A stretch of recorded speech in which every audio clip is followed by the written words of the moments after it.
सच्चा तीर्थ। सुदेशनी अम्मा का जीवन संघर्ष भरा था। 75 साल की उम्र में वह गांव के लोगों के लिए एक प्रेरणा थी।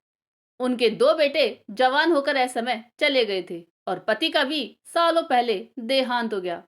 अब उनके पास बचे थे सिर्फ यादें और एक पुरानी हाथ करगा मशीन। इसी मशीन से वे दिन रात कपड़े बुनती रहती। बदले में कोई उन्हें थोड़े से चावल दे जाता तो कोई गेहूं या जवार।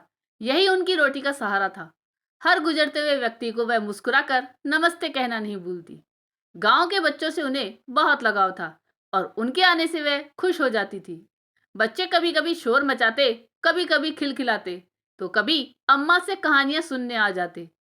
सुदेशनी उन्हें हमेशा अपने पास बिठाकर मीठे शब्दों में समझाती और खुशियां बांटती।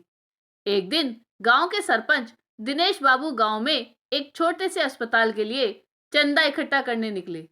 जब वह सुदेशनी अम्मा के घर पहुंचे तो उनकी हालत देखकर उनके दिल में अम्मा के लिए करुणा उमड़ी।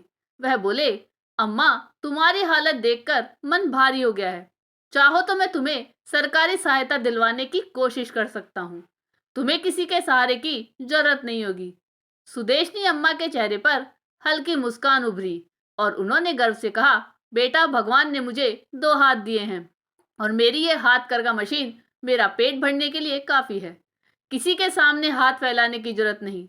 मैं मेहनत करूंगी, फिर भी अपना स्वाभिमान बनाए रखूंगी। तुम बस यही कहने आए थे? दिनेश बाबू ने थोड़ा संकोच करते हुए कहा, नहीं अम्मा, मैं गांव में छोटे से अस्पताल के लिए चंदा इकट्ठा कर रहा हूं। तुमसे आशीर्वाद लेने आया था। सुदेशनी के चेहरे पर एक नई चमक उभरी। उनके चेहरे पर झुर्रियों के बीच आशा की किरण जैसे झलकी। तो तू गांव में अस्पताल बनवाएगा? उन्होंने उत्साह से पूछा। हाँ अम्मा, दिनेश बाबू ने विनम्रता से कहा।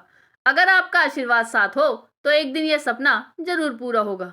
अम्मा धीमे धीमे चलकर अपने पुराने संदूक तक गई, जिसमें उनके जीवन भर की छोटी छोटी जमा पूंजी थी। उन्होंने संदूक से एक पुरानी थैली निकाली और उसमें से कुछ मुड़े तुड़े नोट बाहर निकाले। दिनेश बाबू की हथेली पर 300 रुपए रख दिए और बोली, बेटा, सोचा था कि ये पैसे लेकर तीर्थ यात्रा पर जाऊंगी। जीवन में एक बार केदारनाथ जाकर भगवान का दर्शन करने की इच्छा थी, पर अब लगता है कि तेरे इस अस्पताल के लिए ये पैसे दे देना ही मेरे लिए सच्ची तीर्थ होगा। दिनेश बाबू थोड़े भावुक हो गए। पर अम्मा, यह आपके तीर्थ यात्रा के लिए जोड़े पैसे हैं। आप केदारनाथ नहीं जाएंगी?